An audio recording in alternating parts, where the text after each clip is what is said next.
Welcome to Draft Day. On this bonus edition of Locked On Suns, we'll talk about all of the Phoenix Suns options in the second round, trade up and buy up options, everything you need to know about how the Suns can fill those roster spots on the cheap with some developmental prospects.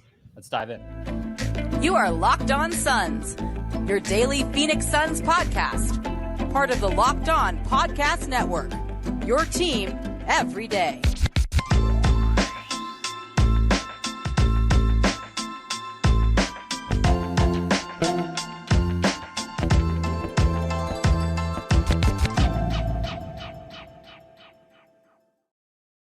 And we're back. This is Locked On Phoenix Suns. We're part of the Locked On Podcast Network, and I'm your host, Brendon Kleen, a credentialed media member covering the Suns for the past 6 seasons, a writer at Suns.com, and the host of the Just Basketball Show wherever you get your podcast. Thank you so much for making Locked On Suns your first listen here on Draft Day. It is a bonus edition, but if you go ahead and hit follow or subscribe on whatever podcast platform you're finding us on, you can get this show in your feed every single day. We're free and available everywhere, including YouTube. So to become an everydayer, get locked onto your favorite team, all you got to do, once again, is hit that follow or subscribe button right there, wherever you're listening, wherever you're watching. Today's show is brought to you by Bird Dogs. Go to birddogs.com/lockedonnba to get a free custom Bird Dogs Yeti-style tumbler with each and every order. Joining me today for this bonus edition is Damon Allred. He is a writer at Bright Side of the Sun, at Detroit Bad Boys, at SB Nation, a draft aficionado, the guy that I talk to whenever I have to dip back into this stuff because I don't study it anymore nearly as closely as Damon does. So he's going to join us and break some things down, starting with Emoni Bates, who, as we were just talking about before we hit record, Damon, is getting mocked to the Suns for weeks now, if not months. And I want to just start with him. Can you tell us a little bit, tell me, tell the audience a little bit about what this dude is as a player? We all know his pathway has been winding from the commitment to Michigan State and then going to Memphis and then going to Eastern Michigan and the criminal stuff that didn't actually end up happening and the high school craziness. He is a much talked about prospect, but I don't think people know much about him as a player. So what would the Suns be getting if they drafted Emoni Bates with 52 or 57? We actually, as we're talking on Tuesday, don't know what that pick is going to be, but what would the Suns be getting if they drafted Bates? Yeah, it's a little unclear where the pick is, and truth be told, it's seeming like 52 might be where you can get him, and 57 might be too late. But once you're picking that late in the second round and that late in the draft, you're looking at guys who mostly only have one or two skills you can bank on at most. And the skill you can bank on with Bates is that he really just gets buckets at a really high level. Yeah, go ahead.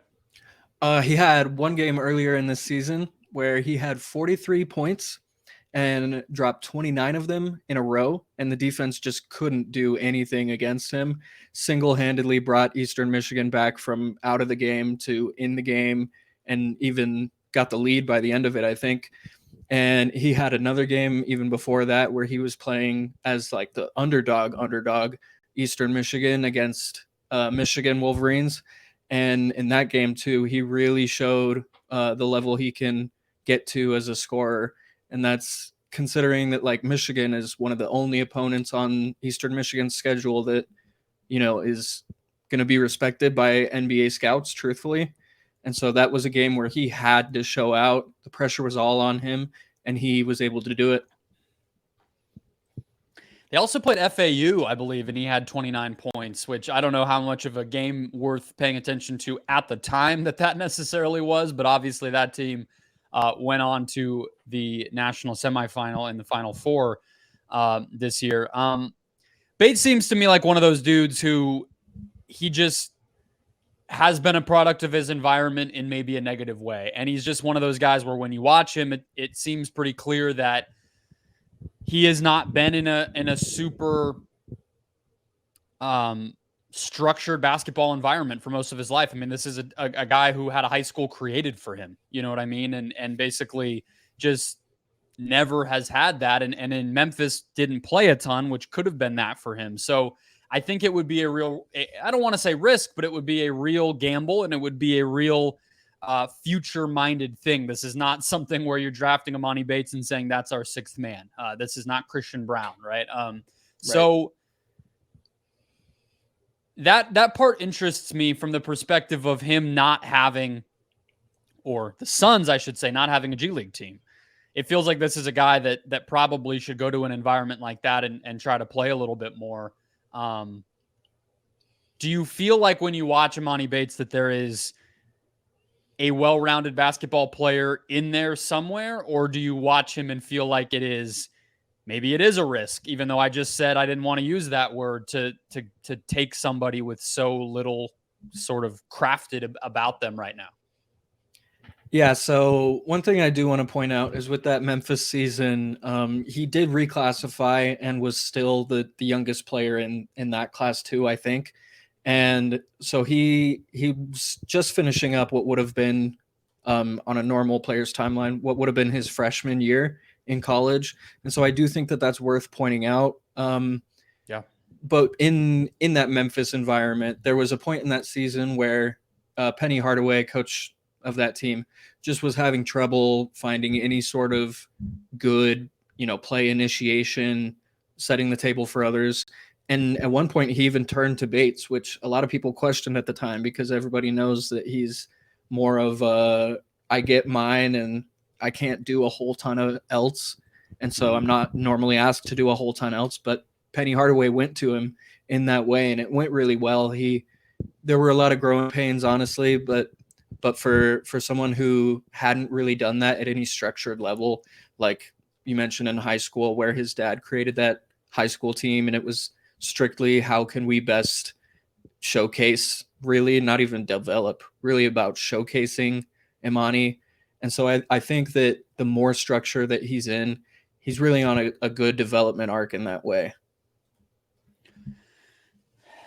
I think the other obvious part of this to think about is the Michigan connection, right? I mean, this is a team where we know the owner is heavily involved, and I know that his particular alma mater and connection point is Michigan State University, and Emoni did not go there. He went to Memphis, but nevertheless, the local he was committed connection, there for a bit, though. Exactly. He was committed there for a bit during all that high school stuff and then eventually decommitted, but it just feels like that has to be part of where this is coming from, because it's just too, for a team that has never has anything leak, especially about their draft stuff in the past few years. The Suns seem to have been pretty closely tied to Emoni Bates from really like the jump of this draft season. So that's the best I can kind of square it in my head, is that it must be an Ishbia thing. Yeah, he's also friends with Kevin Durant. There was a picture of the two of them together that was getting circulated when the news first came out that he would work out here. But I think it's also fair to speculate at least a little bit. I mean, the way Ishbia was involved with that Michigan State program for a while, he isn't anymore, but he was a booster for them. And I think probably would have helped out with NIL stuff. I'm sure there's some level of familiarity between Ishbia and at least the Bates family. Yeah, it's like, even if I'm not necessarily imagining that, Ishbia and 16-year-old Emoni Bates were like, going to a movie together. Dropping the bag. Yeah, but at the same time, it's like you would have to imagine that somebody with that level of proximity to a college program that Emoni Bates was at one point committed to, there at least has to be some sort of information available to somebody like Ishbia that wouldn't have been available to another NBA owner or even college coaches or whatever else, could have come. So that's Bates. Let's talk about what I would say is maybe another pretty likely outcome on draft night for the Suns, which is that they at least heavily explore a purchase of a second round pick of some kind. Maybe there is a way to make a trade. I'm not so sure. We'll talk about what those options are and what players they might be able to get out of that next. First, today's show brought to you by Bird Dogs. Bird Dogs is super comfy. And look, you guys are mostly based in Arizona or Phoenix if you're listening to this show, which means that you know the power of comfort and breathability this time of year in your shorts. We all got samples of these here on the network, and I can tell you without a doubt, I love them. They're super comfortable. They're already part of my rotation. We got a athletic type and a sort of around the house comfort, out running errands type. They're both very, very comfy, soft, breathable, everything that you could want. And most of all, they look good as well. They don't kind of cling to you. They're not too tight. They're not too like inflexible. You know, that gross kind of feeling that some shorts can have. These do not have that either. Comfy, soft, everything you could want. Go to birddogs.com/LockedOnNBA to get that free Yeti style tumbler with your order as well. That's birddogs.com/LockedOnNBA for a free Yeti style tumbler with your order. You won't want to take these Bird Dogs off. That's their promise. All right, Aaron. You're not Aaron. You're Damon. Thank you. We're doing 2 episodes in a day, everybody. I appreciate the patience on getting the name wrong. Let's dive into the trades or buying of a pick that could come for the Suns on draft night. We'll get to some of the other options in the end of the second round to close, but I think this is what people are most interested in. You and I were texting a little bit, and I'll just register my skepticism that a team would be dumb enough to sell a first-round pick. That feels very unlikely to me, and with the Suns' lack of assets otherwise, I just have a hard time imagining that they get into the first round. You tell me if you disagree, but also tell me what picks and what players people should be looking at if the Suns were even able to get maybe a pick in the 30s or the early 40s even on draft night. Yeah, so the DeAndre Ayton trade talks have been going all over the place today, and one of the trades that's been mentioned includes Dallas's 10th pick. And so that's a spot that, you know, as a draft guy, seeing the Suns trade for 10, regardless of what else is in the package, I'm already getting excited about that, you know, just the idea of finding one of the lottery players for the Suns. And it's obviously not probably as realistic as, you know, buying a late first or early second. I don't know about, you know, you could buy a first, but that might have to include like campaign plus a lot of money for, you know, a 28th pick, which I don't know that that's worth it at that point. But then I have been hearing for a couple weeks now, and I think you know this, that the Suns were looking to get up into the 25 to 40 range. There are a couple teams with 3 picks in that range, like Indiana and Charlotte. Ayton obviously couldn't be involved in any Pacers trade until I think July 14th or 15th. But yeah, if the Suns wanted to buy one of those picks, maybe there's a chance there. One other thing I was looking at is that the Nuggets recently traded up for 37. And so maybe there's a chance that the Nuggets and the Suns are targeting the same player. You know, they're sort of in a similar position where they're wanting to add depth around their core pieces. And so that 25 to 40 range might have to turn into like 25 to 36. Interesting. Yeah. So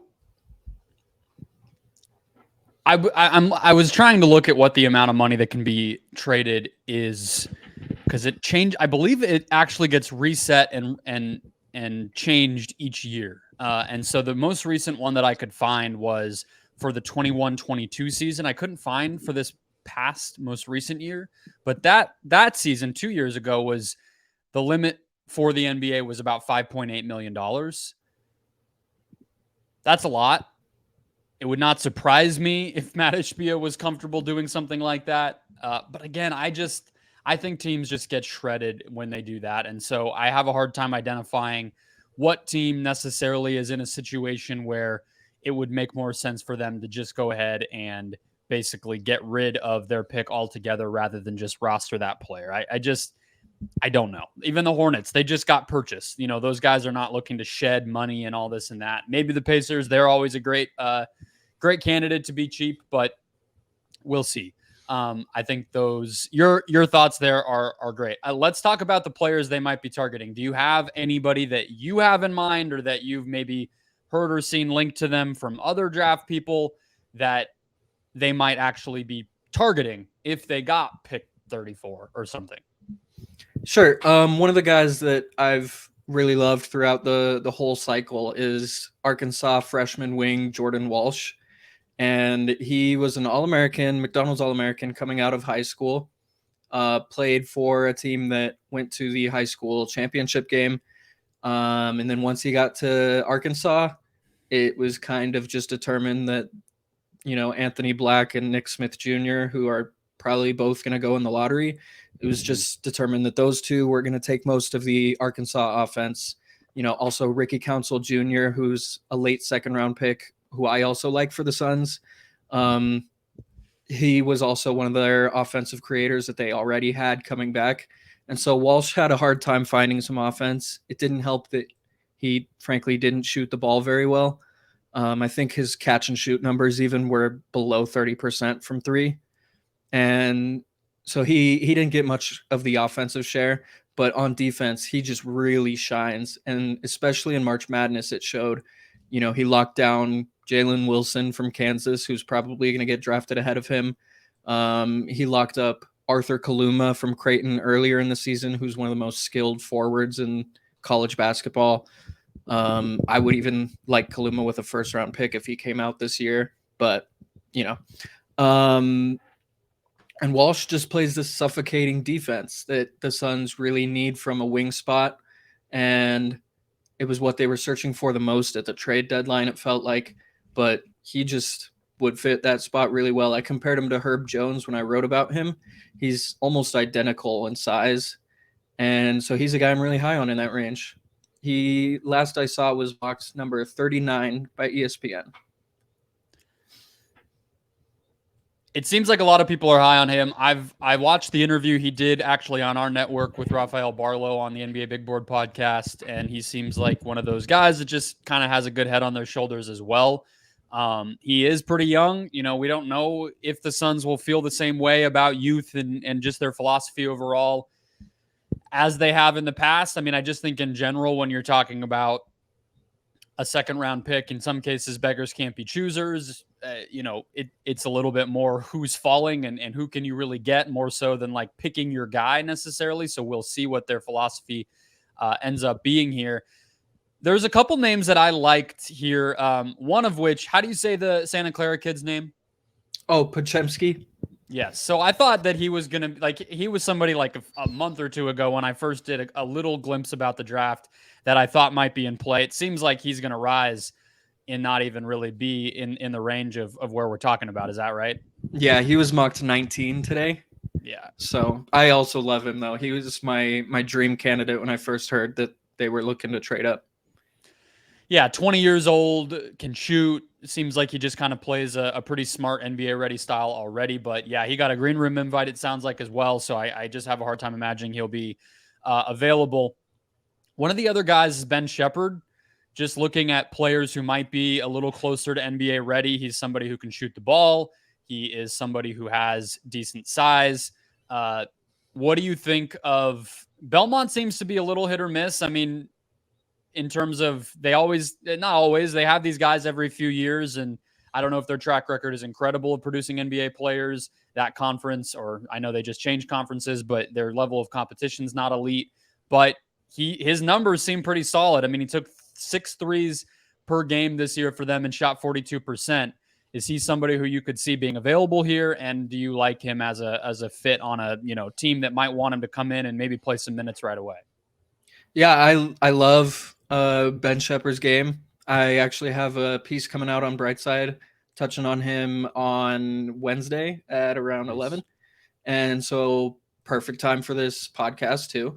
I think he off the dribble and catch and shoot, he's 40% from three, which is just incredible. 4-year guy at Belmont. You talked about Walsh might be a little less interesting to the Suns based on his age, but you won't have that problem with Shepherd. He's, 4-year guy and steadily increased his production every single season he was there too.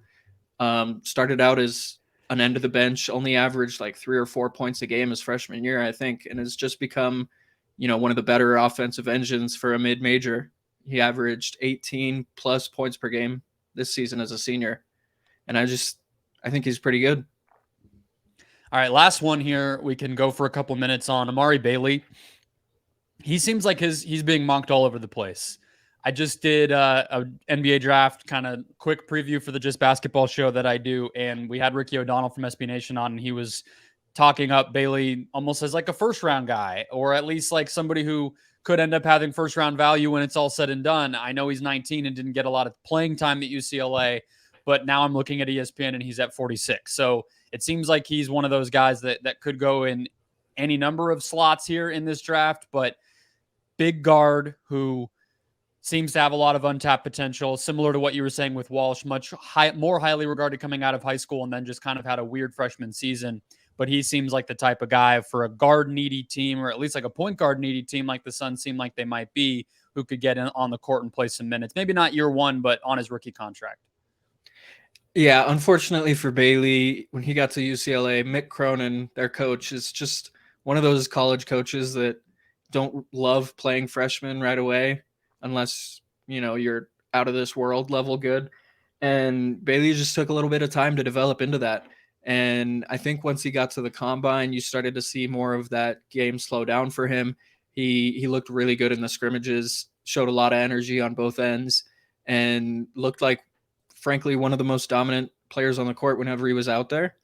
And when you're beating your peers to that level too, like, I don't know that there's many players who are playing at the combine that should be drafted ahead of Bailey.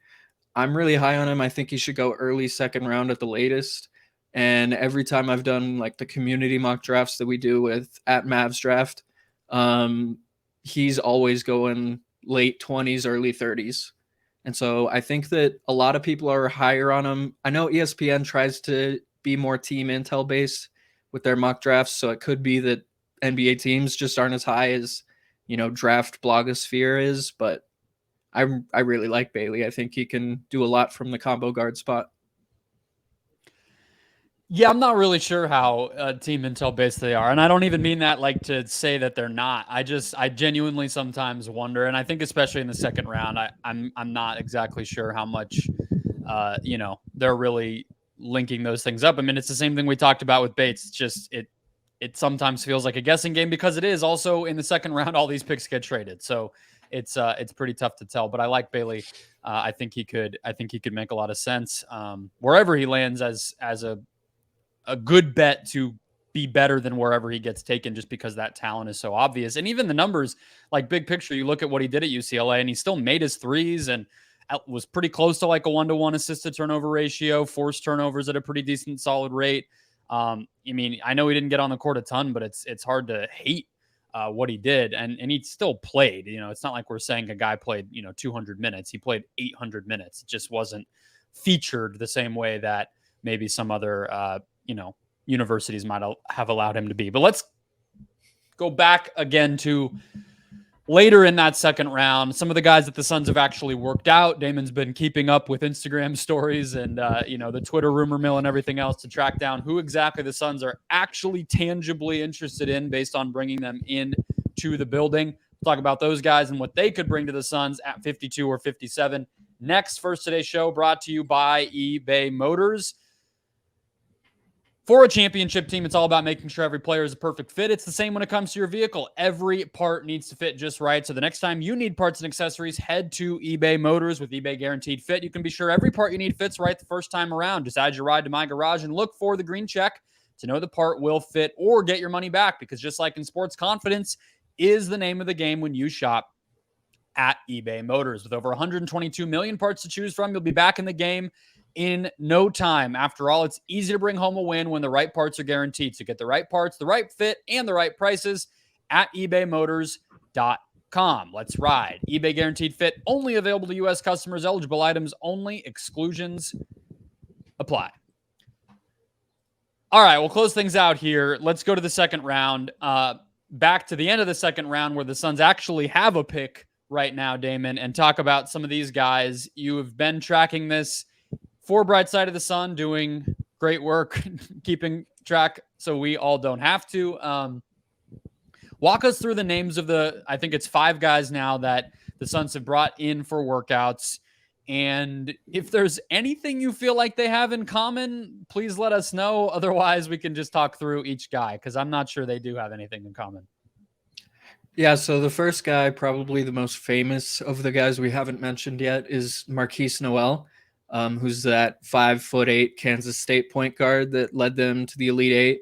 And during one game broke the single game assist record for March Madness with 19 assists in addition to his 20 points. Dude just knows how to pass the ball. Like, simply speaking, the amount of passes he pulls off. There was the one flashy one where he's looking over at the coach and his teammate flashes to the rim and he hits him for the alley-oop from like almost half court, and just no one was expecting it, and it looked super cool. And he does a lot of the things that aren't super cool too, like the hard dump off passes in the lane. He's really good at. And that's because opponents have to respect the way he drives. He's one of the better rim pressure guys, even though he's only a point guard, or only a 5'8" point guard. But yeah, he's another one of the older guys. So is Desmond Cambridge Jr., who's maybe some of our audience's favorite guy that they've worked out so far.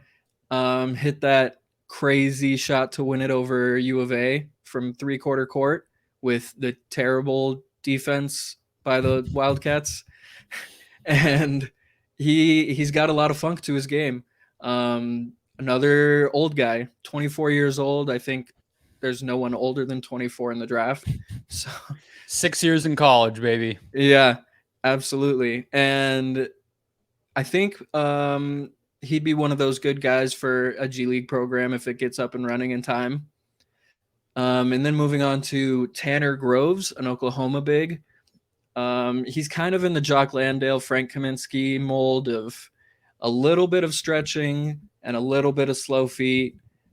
In Groves' case, it's a little more than a little slow feet. He's probably one of the slowest bigs in the class.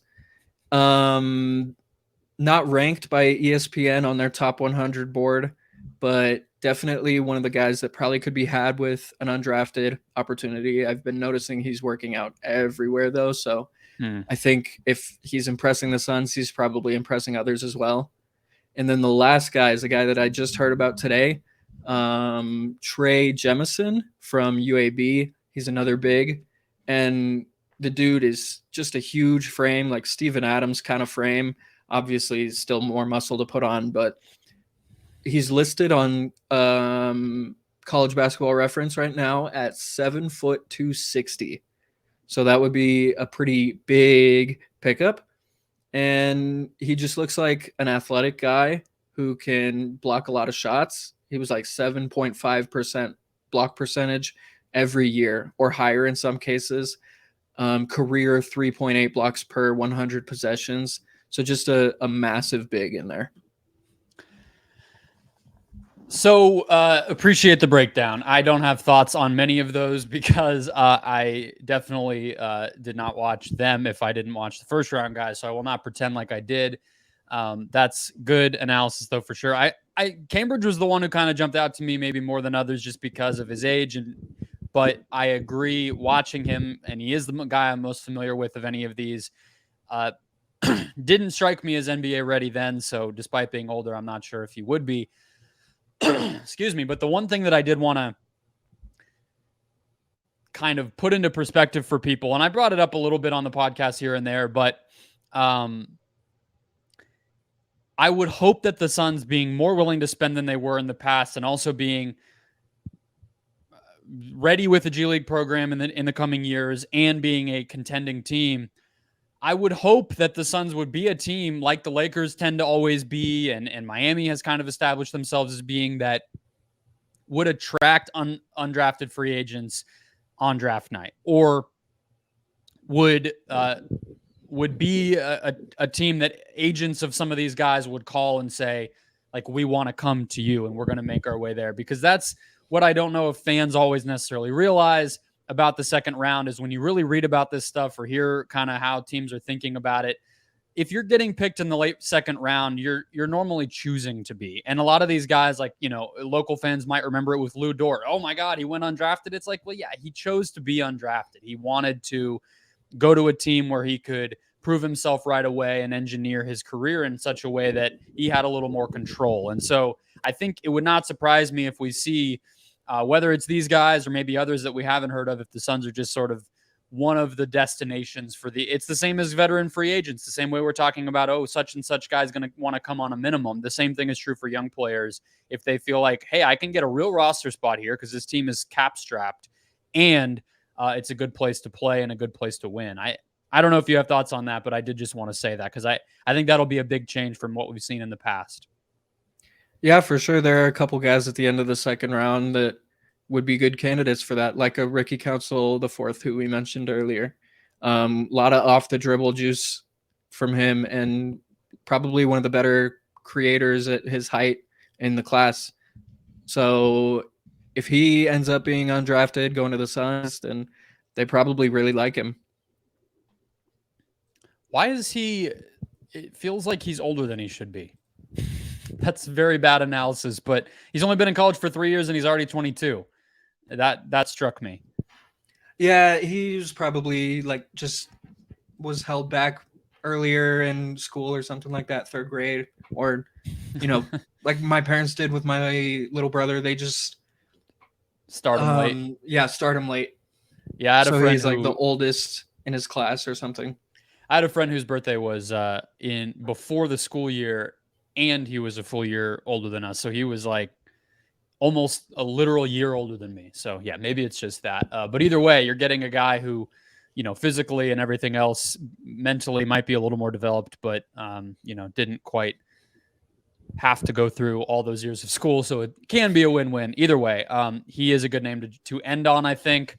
Appreciate you, Damon, for filling us in on all of these different people and being flexible when Bradley Beal decided to ruin our initial scheduling date. You can read his work at Bright Side of the Sun, getting you everything you need to know about draft prospects from Sunsland and other great writing as well.